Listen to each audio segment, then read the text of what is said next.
एक बहुत ही आलीशान बंगला। घर के अंदर का दृश्य बहुत सुंदर है। सोफे पर चंचल नाम की बहू बैठी है, जिसके हाथ में समोसे की प्लेट है। वो मजे से खा रही है और साथ में मोबाइल पर खाने के वीडियो देख रही है। आहा, ये समोसा कितना कुरकुरा है। पर काश इसके साथ थोड़ी तीखी चटनी और होती। आजकल के हलवाई भी बस स्वाद में कंजूसी करते हैं। मेरा बस चले तो मैं पूरे दिन सिर्फ नए नए पकवान ही खाती रहूं। तभी सासू माँ कमरे में आती हैं। उनके हाथ में पूजा की थाली है और वे चंचल को खाते देख अपना सिर पकड़ लेती हैं। चंचल, सुबह के 10 बज रहे हैं और तेरा तीसरा नाश्ता शुरू हो गया। कल रात तूने 4 पराठे खाए थे, फिर सुबह हलवा खाया और अब ये समोसे। बहू, थोड़ा पेट को आराम दे, वरना तेरा ये चटोरपन इस घर का बजट हिला देगा। अरे माँ जी, जीवन का असली सुख तो स्वाद में ही है। और वैसे भी जब मन खुश रहता है तभी तो घर में बरकत आती है। आप भी एक चक्कर देखिए, बहुत ताजा है। मुझे नहीं चाहिए तेरा समोसा। मुझे तो बस इस बात की चिंता है कि घर का काम कौन करेगा। काम वाली बाई कल से काम छोड़कर चली गई, क्योंकि तूने उससे अपनी पसंद की चाट बनवाने के लिए 3 घंटे एक्स्ट्रा काम करवाया था। अब पूरे घर की सफाई और खाना कौन बनाएगा? माँ जी, मुझे काम करने से मना नहीं है, पर रसोई की गर्मी से मेरी त्वचा खराब हो जाती है और फिर मुझे वो स्वाद नहीं मिल पाता जो बाहर के खाने में होता है। हमें बस एक ऐसी काम वाली चाहिए जो खाना बनाने में विश्व विजेता हो। अचानक घर के मुख्य द्वार पर एक दस्तक होती है। आवाज बहुत अजीब और जादुई संगीत जैसी है। इस समय कौन आया है? चंचल, जाकर देख। चंचल द्वार खोलती है। बाहर एक महिला खड़ी है। के हाथ में एक छोटा सा थैला है, जिससे मसालों की खुशबू आ रही है। उसका नाम रसीली है। नमस्ते। क्या इस घर में किसी को काम करने वाली की तलाश है? मुझे खबर मिली कि यहाँ की बहू को अच्छे स्वाद की बहुत परख है। नमस्ते। हाँ, तलाश तो है, पर तुम कौन हो? और तुम्हें कैसे पता चला कि मुझे स्वाद पसंद है? मेरा नाम रसीली है। मैं खाना नहीं बनाती, मैं जादू बुनती हूँ। मेरी बनाई हुई सब्जी खाकर लोग अपना नाम तक भूल जाते हैं। क्या मुझे एक मौका मिलेगा माँ जी? रसीली? नाम तो अच्छा है, पर देखो यहाँ काम बहुत है। सफाई, कपड़े और फिर इस बहू की फरमाइशें। क्या तुम ये सब कर पाओगी? आप बस रसोई का रास्ता बताइए, बाकी सब मुझ पर छोड़ दीजिए। मैं आज आप सबके लिए ऐसी विशेष दाल बनाऊंगी कि आप उंगलियां चाटते रह जाएंगे। रसीली रसोई में प्रवेश करती है। जैसे ही वो कदम रखती है, रसोई के बर्तन अपने आप चमकने लगते हैं। चंचल उसके पीछे पीछे रसोई में जाती है। रसीली, मुझे बहुत भूख लगी है। कुछ ऐसा बनाओ जो तीखा भी हो और मीठा भी। बहू जी, आप बस बैठिए, अभी देखिए मेरी कलाकारी। रसीली हवा में हाथ घुमाती है और उसके थैले से नीले रंग का एक मसाला निकलता है। वो जैसे ही उसे पतीले में डालती है, पूरे घर में एक ऐसी महक फैल जाती है जो चंचल को सम्मोहित कर लेती है। रसीली के रसोई में आते ही घर का माहौल एकदम बदल गया था। चंचल अब रसोई के द्वार पर ही बैठ गई थी, क्योंकि उस महक ने उसे अपनी जगह से हिलने तक नहीं दिया। सुमित्रा जी भी अपने कमरे से बाहर आ गईं, क्योंकि ऐसी खुशबू उन्होंने अपने पूरे जीवन में कभी नहीं महसूस की थी। रसोई में रसीली बहुत तेजी से हाथ चला रही है। रसीली, ये सब कैसे हो रहा है? क्या तुम कोई जादूगरनी हो? वे चम्मच अपने आप कैसे चल रहे हैं? बहू जी, जब खाना बनाने वाले का मन और मसालों का साथ मिल जाए तो सब कुछ आसान हो जाता है। आप बस इस थाली को देखिए, ये अब तैयार है। रसीली एक थाली सजाती है। उसमें सुनहरी दाल, फूली हुई रोटियां और एक अनोखी लाल चटनी है। चंचल बिना सोचे समझे पहला निवाला मुंह में रखती है। ओह, आहा! रसीली, ये क्या है? ऐसा लग रहा है जैसे मैं बादलों पर तैर रही हूँ। इतना स्वाद! मैंने आज तक ऐसा कुछ नहीं खाया। माँ जी, आप भी चखिए। सच में रसीली, तेरे हाथ में तो कमाल का हुनर है। पर बहू देख, रसीली ने सिर्फ खाना बनाया है, घर की सफाई अभी बाकी है। रसीली, जा पहले हॉल साफ कर। अभी लीजिए माँ जी। रसीली एक छोटी सी सीटी निकालती है और धीरे से बजाती है। अचानक घर के झाड़ू और पोछे अपने आप खड़े हो जाते हैं और नाचते हुए सफाई करने लगते हैं। सुमित्रा जी और चंचल ये देखकर डर जाते हैं। अरे, ये झाड़ू खुद क्यों चल रहा है? चंचल, ये काम वाली है या कोई मुसीबत? मुझे ये सब ठीक नहीं लग रहा। माँ जी, झाड़ू खुद चले या नाचे, हमें क्या? हमें तो बस आराम मिल रहा है और मुझे मेरा मनपसंद खाना। रसीली, तुम बहुत अच्छी हो। क्या तुम शाम को मेरे लिए विशेष चाट बना सकती हो? क्यों नहीं बहू जी, पर याद रखिएगा, मेरा खाना खाने के बाद आप कुछ समय के लिए मेरी बात मानने के लिए मजबूर हो जाएंगी। क्या आपको मंजूर है? हाँ हाँ, तुम्हारी हर बात मंजूर है। बस तुम खिलाती रहो। जैसे ही चंचल ये कहती है, रसीली की आंखों में एक चमक आती है। शाम होती है और चंचल सोफे पर सो रही है। अचानक रसीली उसके पास आती है। बहू जी, उठिए, चाट तैयार है। पर पहले आपको मेरे साथ एक खेल खेलना होगा। खेल? कैसा खेल? मुझे बस चाट चाहिए। खेल ये है कि अब से इस घर की मालकिन मैं हूँ और आप मेरी काम वाली। आपको अगले 3 घंटे तक घर का सारा भारी काम करना होगा, तभी आपको वो चाट मिलेगी। ये क्या बकवास है? रसीली, तेरी हिम्मत कैसे हुई मेरी बहू से ऐसा कहने की? माँ जी, चंचल ने खुद मुझसे वादा किया है, स्वाद की कीमत तो चुकानी ही होगी। चंचल का शरीर अपने आप उठ जाता है और वो पोछा उठाकर सफाई करने लगती है, जबकि उसका मन बिल्कुल नहीं है। उसके हाथ पैर अपने आप मशीन की तरह चल रहे हैं। माँ जी, बचाओ! मेरा शरीर मेरे बस में नहीं है। मैं काम नहीं करना चाहती, पर ये हाथ रुक ही नहीं रहे। रसीली, मुझे माफ कर दो। मुझे वो चाट नहीं चाहिए। अब तो काम पूरा करना ही होगा बहू जी, चटोरेपन का फल तो ऐसा ही होता है। घर का दृश्य अब पूरी तरह बदल चुका था। जो चंचल सोफे से हिलती तक नहीं थी, वो अब बिजली की गति से बर्तन साफ कर रही थी। रसीली आराम से बैठी चंचल को निर्देश दे रही थी। सुमित्रा जी ये सब देखकर बहुत दुखी थीं, पर रसीली के जादू के आगे वे विवश थीं। चंचल रसोई में पसीना बहा रही है। उसके हाथ अपने आप चल रहे हैं। वो रो रही है, पर उसके हाथ रुक नहीं रहे। माँ जी, मेरी कमर टूट रही है। मैंने आज तक एक गिलास पानी तक नहीं उठाया और अब मुझे पूरे घर के भारी पर्दे धोने पड़ रहे हैं। रसीली, बस करो। मुझे अब कभी कुछ चटपटा नहीं खाना। अभी तो बस शुरुआत है बहू जी, अभी तो आपको छत की सफाई भी करनी है। स्वाद का मजा लिया था ना, अब काम का मजा लीजिए। रसीली, बस बहुत हुआ। तूने मेरी बहू को सम्मोहित कर लिया है। मैं अभी पुलिस को बुलाती हूँ। बुला लीजिए माँ जी, पर पुलिस को क्या कहेंगी कि एक काम वाली अपनी बहू से काम करवा रही है? कानून तो बाद में आएगा, पहले मेरी शक्ति देखिए। रसीली हवा में अपनी उंगली घुमाती है और सुमित्रा जी का मुंह अपने आप बंद हो जाता है। वे चाहकर भी बोल नहीं पा रही हैं। तभी सुमित्रा जी को अपनी पुरानी अलमारी की याद आती है। वे भागकर अपने कमरे में जाती हैं। मन ही मन, मुझे याद है मेरी सास ने मुझे एक विशेष सात्विक मसाला दिया था। उन्होंने कहा था कि ये हर तरह के बुरे स्वाद और जादू को खत्म कर सकता है।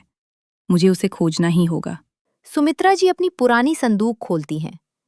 अंदर से एक सफेद रंग की पोटली निकलती है, जिससे बहुत ही शांत और शुद्ध खुशबू आ रही है। वे उसे लेकर चुपके से रसोई में जाती हैं। अगर मैं ये मसाला रसीली के बनाए खाने में मिला दूं, तो उसका जादू खत्म हो सकता है, पर मुझे बहुत सावधानी बरतनी होगी। रसीली बाहर हॉल में चंचल को डांट रही है। सुमित्रा जी को मौका मिलता है और वे वो सफेद मसाला रसीली की बनाई हुई उस विशेष चाट में मिला देती हैं, जो रसीली ने चंचल को लालच देने के लिए रखी थी। इशारे से चंचल को बुलाती हैं और धीरे से उसका मुंह खोलकर उसे वो चाट खिला देती हैं। जैसे ही चंचल वो चाट खाती है, उसके शरीर में एक कंपन होता है। उसके हाथों से पोछा गिर जाता है और वो अपने होश में वापस आ जाती है। रसीली ये देखकर चौंक जाती है। ये कैसे हुआ? मेरा जादू टूट कैसे गया? चंचल, वापस काम पर जाओ। नहीं रसीली, अब मैं तुम्हारे बस में नहीं हूँ। माँ जी के सात्विक मसाले ने तुम्हारी चालाकी खत्म कर दी है। अब तुम यहाँ से चली जाओ। तुमने मेरा अपमान किया है। मैं जा तो रही हूँ, पर याद रखना, जो चटोरा होता है उसे मैं फिर कभी किसी और रूप में मिलूंगी। रसीली धुएं के एक गुबार के साथ गायब हो जाती है। घर वापस पहले जैसा शांत हो जाता है। सुमित्रा जी की आवाज भी वापस आ जाती है। बहू, तू ठीक तो है? देख, स्वाद के चक्कर में तूने क्या हालत बना ली थी। माँ जी, मुझे माफ कर दीजिए। मुझे समझ आ गया है कि मेहनत का खाना ही सबसे मीठा होता है। अब से मैं खुद घर का काम करूंगी और बाहर के खाने का लालच छोड़ दूंगी। जीती रहे बहू। आज से हम दोनों मिलकर सादा और शुद्ध खाना बनाएंगे। रसीली के जाने के बाद घर में शांति तो आ गई थी, पर चंचल के लिए ये एक नई परीक्षा का समय था। चंचल ने वादा तो कर लिया था कि वो काम करेगी, पर जिसने कभी सुई तक नहीं उठाई, उसके लिए रसोई किसी युद्ध के मैदान से कम नहीं थी। सुबह का समय है। चंचल रसोई में खड़ी है। उसके सामने आटा, पानी और सब्जियां रखी हैं। वो बहुत उलझन में लग रही है। हाँ, वादा तो कर लिया, पर ये आटा इतना चिपचिपा क्यों है?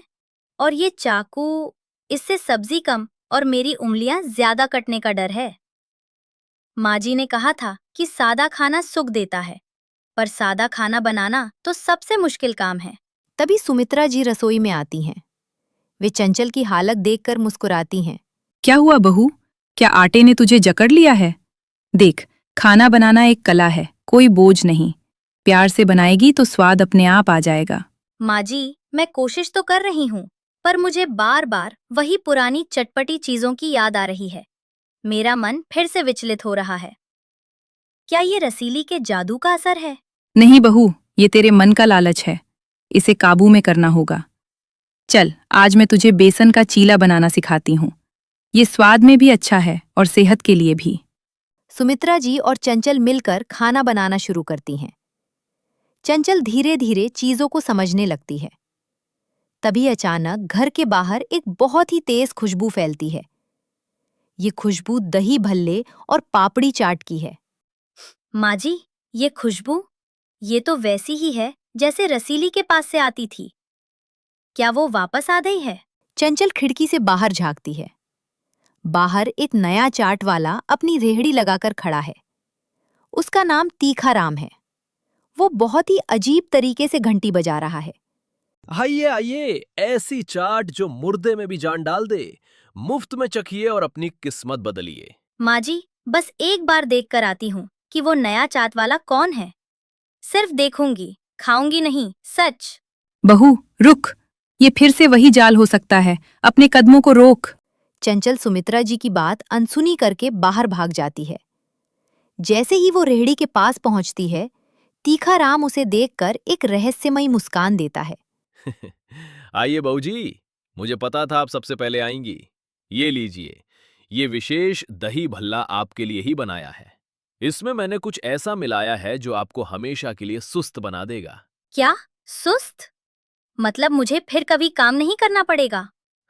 बिल्कुल, इसे खाते ही आपको लगेगा कि काम करने की क्या जरूरत है।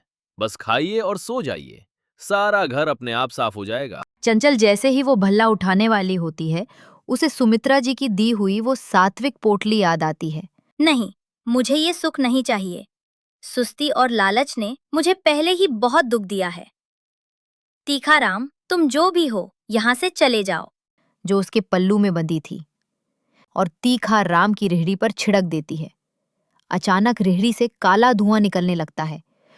चंचल ने अपने लालच पर विजय पा ली थी। वो भागकर अंदर जाती है। जी, आपने सही कहा था। बाहरी चमक और स्वाद सिर्फ धोखा है। अब मैं अपनी मेहनत से इस घर को स्वर्ग बनाऊंगी। शाबाश बहू, आज तू सच में इस घर की लक्ष्मी बन गई है। अंत में पूरा परिवार मेज पर बैठा है। चंचल ने अपने हाथों से सादा पर प्रेम से भरा भोजन बनाया है। सब लोग मजे से खा रहे हैं और चंचल के चेहरे पर एक असली चमक है। चंचल अब चटोरी नहीं, बल्कि एक समझदार और मेहनती बहू बन चुकी थी। स्वाद का जादू खत्म हुआ और प्रेम का जादू शुरू हुआ। अरे ओ शहर की महारानी, इस तपती हुई दोपहर में अपने इस ठाट बाट के साथ यहाँ क्या तमाशा करने आई हो? हमारे घर में तो पीने को ठंडा पानी तक नसीब नहीं है और तुम यहाँ अपने बाप के पैसे का घमंड दिखाने आ गई। माँ जी, मैं यहाँ घमंड दिखाने नहीं आई हूँ। इस तेज गर्मी में जब आपके घर का चूल्हा जलने के लिए अनाज का एक दाना भी नहीं बचा था, तब मैं अपनी गाड़ी में इस घर के लिए साल भर का राशन लेकर आई हूँ। अब इस घर में कोई भी भूखा नहीं सोएगा। तेज गर्मी में जब अमीर बहू राशन लेकर आई तो क्या हुआ? सुबह का समय है। रसोई में सिर्फ 2 खाली डिब्बे रखे हैं। कमला डिब्बों को उल्टा करके देखती है, पर उसमें से सिर्फ धूल गिरती है। उसका बेटा अमित काम पर जाने के लिए तैयार खड़ा है। अमित, देख अपनी इस अमीर जोरू के ठाठ। शादी को 6 महीने हो गए, इसके बाप के पास करोड़ों के बंगले हैं, लेकिन हमारी रसोई में आज पकाने के लिए एक मुट्ठी चावल तक नहीं है। मैंने तुझसे पहले ही कहा था कि किसी गरीब घर की लड़की से शादी कर, कम से कम वो घर का काम तो संभालती। ये शहर की तितली तो सिर्फ आराम करना जानती है। माँ, आप सुबह सुबह शुरू मत हो जाओ। अंजलि ने अपनी मर्जी से मुझसे शादी की है। उसके पिता ने हमसे सारे रिश्ते तोड़ दिए क्योंकि मैं एक मामूली नौकरी करता हूँ। इसमें अंजलि की क्या गलती है? वो तो खुद इस घर की गर्मी को बिना कुछ कहे झेल रही है। गलती उसकी नहीं, तेरी है अमित। अगर आज दोपहर तक इस घर में राशन का इंतजाम नहीं हुआ तो मैं इस अंजलि को घर से बाहर का रास्ता दिखा दूंगी। चाहे बाहर 40 डिग्री की धूप हो या आग बरसे, मुझे कोई फर्क नहीं पड़ता। मुझे बस अपनी रसोई भरी हुई चाहिए। दोपहर के 12 बज रहे हैं। घर के अंदर इतनी तेज गर्मी है कि दीवारें तप रही हैं। अंजलि रसोई में खड़ी है और उसकी आंखों से पसीना बह रहा है। बिजली जा चुकी है और पानी का मटका भी खाली है। कमला वहां आती है। क्यों ओ महारानी, एसी वाले कमरे में रहने की आदत है ना तुम्हें? अब पता चला कि गरीब के घर में रहना क्या होता है। ये जो हाथ में सोने के कंगन पहने हैं, इनसे काम नहीं होगा। जाओ, उस कुएं से पानी भरकर लाओ और देखो, अगर पड़ोसियों से थोड़ा सा आटा उधार मिल जाए तो आज की रोटी का इंतजाम करो। माँ जी, मुझे चक्कर आ रहे हैं। इतनी तेज धूप में बाहर जाना मेरे लिए बहुत मुश्किल है। क्या हम अमित के आने का इंतजार नहीं कर सकते? वो शाम को आते समय कुछ न कुछ ले ही आएंगे। अरे वाह, बहाने देखो इसके। अमित की इतनी बड़ी कमाई नहीं है कि वो रोज रोज नया राशन खरीद कर लाए। अगर सीधे सीधे काम नहीं करना तो फोन करो अपने उस अमीर बाप को और कहो कि अपनी बेटी को वापस ले जाए। हमारे पास किसी मुफ्तखोर को बिठाकर खिलाने के लिए फालतू पैसे नहीं हैं। अंजलि रोते हुए कमरे में जाती है। वह अपनी सास के तानों से तंग आ चुकी है, लेकिन वो हार नहीं मानना चाहती। वो अपना फोन उठाती है और अपने भाई रोहन को फोन लगाती है। भैया, मुझे आपकी मदद चाहिए। मेरे ससुराल में खाने के लिए कुछ नहीं बचा है और माँ जी मुझे बहुत ताने दे रही हैं। पापा भले ही मुझसे बहुत नाराज हों, पर क्या आप अपनी बहन के लिए थोड़ा सा इंतजाम कर सकते हैं? अंजलि, मैंने तुमसे पहले ही कहा था कि उस गरीब अमित से शादी मत करो, लेकिन तुम हमारी एक नहीं मानी। खैर, तुम रो मत। तुम मेरी इकलौती बहन हो। मैं अभी एक बड़ा ट्रक भरकर साल भर का सबसे महंगा राशन, दाल, चावल, तेल और घी तुम्हारे ससुराल भेज रहा हूं। देखता हूं तुम्हारी वो लालची सास अब क्या कहती है। दोपहर के 3 बजे अचानक पूरे गांव में शोर मच जाता है। एक बड़ा लाल रंग का ट्रक अमित के घर के सामने आकर रुकता है। ट्रक के पीछे काम करने वाले लोग सूट बूट पहने खड़े हैं और उनके हाथों में बड़ी बड़ी बोरियां हैं। अरे बाप रे, इतना बड़ा ट्रक और ये सूट बूट वाले लोग हमारे घर के सामने क्या कर रहे हैं? अमित ने तो कोई लॉटरी नहीं जीती, फिर ये सब क्या है? माँ जी, ये राशन का ट्रक है। इसमें पूरे 1 साल का आटा, दाल, चावल, तेल, मसाले और यहाँ तक कि इस गर्मी से बचने के लिए एक नया इन्वर्टर और बड़ा फ्रिज भी है। आपने कहा था ना कि मैं इस घर पर बोझ हूँ। देख लीजिए, आपकी बहू खाली हाथ नहीं आई है। अब तो आपका गुस्सा शांत हुआ? अंजलि और कमला बाहर आती है। कमला राशन देखकर बहुत खुश हो जाती है और दौड़कर आटे की बोरी को छूने जाती है। लेकिन तभी गांव का दुष्ट अमीर जगत सिंह अपने 3 गुंडों के साथ वहां आ जाता है। उसके हाथ में एक पुराना कागज है। वाह कमला देवी, बड़ी अमीर बहू आई है तुम्हारे घर। लेकिन तुम शायद भूल गई कि तुम्हारे पति ने मुझसे 5 लाख का कर्ज लिया था। आज कर्ज चुकाने का आखिरी दिन है। अगर पैसे नहीं हैं तो ये साल भर का राशन और ये बड़ी गाड़ी अब मेरी हुई। गुंडो, सारा सामान ट्रक से उतारकर मेरे घर ले चलो। खबरदार, इस सामान को हाथ भी मत लगाना। ये मेरे भाई का भेजा हुआ सामान है। इस पर तुम्हारा कोई हक नहीं है। ओ शहर की लड़की, मुझसे जबान मत लड़ाओ, वरना इस तपती धूप में तुम्हारे इस घर को भी मैं नीलाम कर दूंगा। जगत सिंह भाई साहब, रहम करो हम पर। इस तपती दोपहर में हमारे घर पर जुल्म मत ढाओ। मेरे पति ने तुमसे कर्ज लिया था, पर वो तो अब इस दुनिया में नहीं है। हमारा ये साल भर का राशन मत छीनो, हम भूखे मर जाएंगे। अरे कमला देवी, जब पैसे लेते समय तुम्हारे पति हाथ जोड़ रहे थे तब याद नहीं था? मुझे तुम्हारी इस भुखमरी से कोई मतलब नहीं है। ये शहर की लड़की जो इतना महंगा सामान लेकर आई है, इसे बेचकर मैं अपना 5 लाख का कर्ज वसूल करूंगा। गुंडो, उठाओ सारा सामान और गाड़ी में डालो। रुक जाओ, एक कदम भी आगे मत बढ़ाना। तुम जो ये कर्ज का कागज दिखा रहे हो, इसकी सच्चाई क्या है मैं अच्छी तरह जानती हूँ। किसी लाचार विधवा को डराकर तुम इस तरह हमारे घर का सामान नहीं ले जा सकते। जगत सिंह अंजलि की बात सुनकर गुस्से से लाल हो जाता है। वह अपनी लाठी अंजलि की तरफ तान देता है। आसपास के गांव वाले भी तमाशा देखने के लिए जमा हो जाते हैं, लेकिन कोई बीच में नहीं आता। ओ शहर की मेम साहब, ज्यादा पढ़ी लिखी बनने की कोशिश मत करो। ये गांव है, यहां मेरा कानून चलता है। अगर तुम बीच में आई तो इस चिलचिलाती धूप में तुम्हारी ये महंगी साड़ी और गहने भी यही छीन लूंगा। अंजलि बेटी, पीछे हट जाओ। ये बहुत बुरा आदमी है, इससे दुश्मनी मत लो। इसे जो ले जाना है ले जाने दो, कम से कम हमारी जान तो बच जाएगी। नहीं माँ जी, आज अगर हम इस जुल्म के आगे झुक गए तो ये आदमी हमें कभी चैन से जीने नहीं देगा। ये राशन मेरे भाई ने मेरे आत्मसम्मान के लिए भेजा है, मैं इसे एक दाना भी छूने नहीं दूंगी। तभी साइकिल पर अमित पसीने से लथपथ होकर वहां पहुंचता है। घर के सामने इतनी भीड़ और ट्रक देखकर वह हैरान रह जाता है। वह भागकर अपनी माँ और पत्नी के पास आता है। ये सब क्या हो रहा है यहाँ? जगत सिंह जी, आप मेरे घर के सामने अपने गुंडों के साथ क्यों खड़े हैं? और अंजलि, ये राशन का इतना बड़ा ट्रक यहाँ क्यों आया है? अमित बेटा, देख इस जगत सिंह को। ये हमारे घर का साल भर का राशन जो तेरी पत्नी लेकर आई है, उसे जबरदस्ती ले जा रहा है। कहता है कि तेरे पिता का 5 लाख का कर्ज है। जगत सिंह जी, मैं आपकी हर महीने किस्त चुका तो रहा हूँ। मेरी मामूली नौकरी है। इस महीने थोड़ी देर हो गई। आप इस तरह मेरी पत्नी के भाई का भेजा हुआ सामान नहीं ले जा सकते। कृपया करके चले जाइए यहाँ से। जगत सिंह अमित को धक्का दे देता है। अमित जमीन पर गिर जाता है। अंजलि यह देखकर गुस्से से कांपने लगती है। वह तुरंत अपना फोन निकालती है। किस चुका रहा है? तेरी इस भीख जैसी किस्त से मेरा 5 लाख का कर्ज कभी खत्म नहीं होगा। मुझे आज के आज पूरा पैसा चाहिए, नहीं तो ये सामान मेरा हुआ। हेलो इंस्पेक्टर साहब, मैं अंजलि बोल रही हूँ, शहर के कमिश्नर साहब की भतीजी। हाँ, मैं अपने ससुराल में हूँ और यहाँ जगत सिंह नाम का एक आदमी गुंडागर्दी कर रहा है। वो हमारे घर में घुसकर चोरी करने की कोशिश कर रहा है और मेरे पति पर हाथ उठाया है। आप अभी अपनी पुलिस टीम के साथ यहाँ आइए। कमिश्नर का नाम सुनते ही जगत सिंह के चेहरे का रंग उड़ जाता है।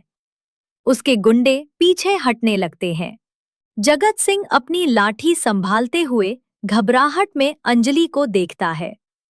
तभी दूर से पुलिस की गाड़ी का सायरन सुनाई देने लगता है। अच्छा, तो तुम पुलिस की धमकी दे रही हो? पुलिस मेरा कुछ नहीं बिगाड़ सकती, लेकिन आज मैं जा रहा हूं। याद रखना अमित, अगर कल सुबह तक मुझे मेरे 5 लाख रुपए नहीं मिले तो मैं इस पूरे मकान पर कब्जा कर लूंगा और तुम सबको इस तेज गर्मी में रास्ते पर ला दूंगा।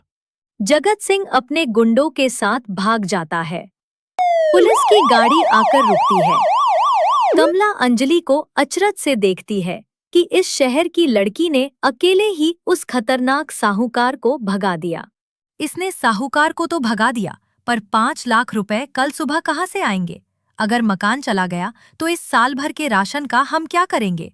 शाम का समय है, पर गर्मी अभी भी कम नहीं हुई है। घर के अंदर नया इन्वर्टर और नया फ्रिज लग चुका है। रसोई साल भर के राशन से भरी पड़ी है, लेकिन घर में सब परेशान बैठे हैं। कमला रोते हुए जमीन पर बैठ जाती है। हाय मेरी किस्मत, रसोई में साल भर का अनाज तो आ गया, पर कल सुबह सिर छुपाने के लिए ये मकान ही नहीं बचेगा। 5 लाख रुपए बहुत बड़ी रकम होती है अमित। हम कल सुबह तक इतने पैसे कहाँ से लाएंगे? हम सब इस तेज गर्मी में रास्ते पर आ जाएंगे। माँ जी, आप रोना बंद कीजिए। और अमित, आपको किसी के सामने हाथ फैलाने की कोई जरूरत नहीं है। जब आपकी पत्नी आपके साथ खड़ी है तो आपको फिक्र करने की क्या बात है माँ जी? अंजलि अपने कमरे में जाती है और अपने गहनों का भारी डिब्बा लेकर बाहर आती है। वह डिब्बा खोलती है जिसमें सोने के महंगे हार, कंगन और अंगूठियां चमक रही हैं। वह उन्हें अपनी सास के हाथों में रख देती है। अंजलि, ये क्या कर रही हो तुम? ये तो तुम्हारी शादी के गहने हैं जो तुम्हारी माँ ने तुम्हें दिए थे। मैं इन्हें कभी नहीं ले सकती। मैं इतनी भी गिरी हुई नहीं हूँ। जब मैं इस घर में आई थी तो आपने कहा था कि मैं इस घर पर बोझ हूँ, पर मेरे लिए गहनों से ज्यादा जरूरी मेरा परिवार और इस घर का सम्मान है। इन गहनों को बेचकर हम कल सुबह ही जगत सिंह का पूरा 5 लाख का कर्ज चुका देंगे। जब परिवार ही नहीं रहेगा तो मैं इन गहनों का क्या करूंगी? मुझे माफ कर दे बेटी, मैं कितनी अंधी थी जो तुझे पहचान नहीं पाई। तू तो साक्षात लक्ष्मी है। इस तेज गर्मी में तूने न सिर्फ हमारी रसोई को साल भर के राशन से भरा, बल्कि आज हमारा मकान भी बचा लिया। मैंने तुझे इतने ताने दिए, पर तूने अपना बड़ा दिल दिखाकर मुझे बदल दिया। अगली सुबह हो चुकी है। सूरज फिर से चमक रहा है। जगत सिंह अपने गुंडों के साथ बहुत घमंड में अमित के घर के बाहर आकर चिल्लाता है। क्यों अमित, सुबह के 9 बज गए हैं? लाओ मेरे 5 लाख रुपए, नहीं तो अपना ये पुराना सामान उठाओ और इस तपती धूप में बाहर निकलो। आज से इस मकान पर मेरा नाम होगा। अमित और अंजलि बाहर आते हैं। अमित के हाथ में पैसों से भरा एक थैला है। वह थैला जगत सिंह के मुंह पर दे मारता है। ये लो जगत सिंह, तुम्हारे पूरे 5 लाख रुपए। इस थैले में एक एक पैसा पूरा है। अब हमारे पिता का पुराना कागज निकालो और यहां से दफा हो जाओ। आज के बाद अगर मेरे घर के आसपास भी दिखें तो पुलिस तुम्हें सीधे जेल में डालेगी। जगत सिंह पैसों का थैला देखकर सन्न रह जाता है। वह कांपते हाथों से कर्ज का असली कागज अमित को देता है। अमित सबके सामने उस कागज के टुकड़े टुकड़े करके हवा में उड़ा देता है। जगत सिंह अपना सा मुंह लेकर वहां से भाग जाता है। ले बहू, इस नए फ्रिज का ठंडा पानी पी। आज तेरी वजह से इस घर में सिर्फ राशन और सुख ही नहीं आया, बल्कि मेरे दिल की करवाहट भी हमेशा के लिए खत्म हो गई। तू इस घर की सच में सबसे अच्छी बहू है। माँ जी, परिवार में सुख और दुख तो आते रहते हैं, बस हमें एक दूसरे का साथ नहीं छोड़ना चाहिए। अब इस तेज गर्मी की फिक्र मत कीजिए। रसोई में साल भर का राशन है, फ्रिज में ठंडा पानी है और हमारा परिवार एक साथ है। हाँ माँ, अब हमारा परिवार हमेशा खुश रहेगा। पूरा परिवार खुश है। रसोई में साल भर का अनाज सजा हुआ है। नया इन्वर्टर चल रहा है जिससे पंखा तेज घूम रहा है। सास और बहू मिलकर रसोई में खाना बना रही हैं और अमित खुश होकर उन्हें देख रहा है। अमीर बहू ने अपनी समझदारी और बड़े दिल से गरीब ससुराल को खुशियों से भर दिया।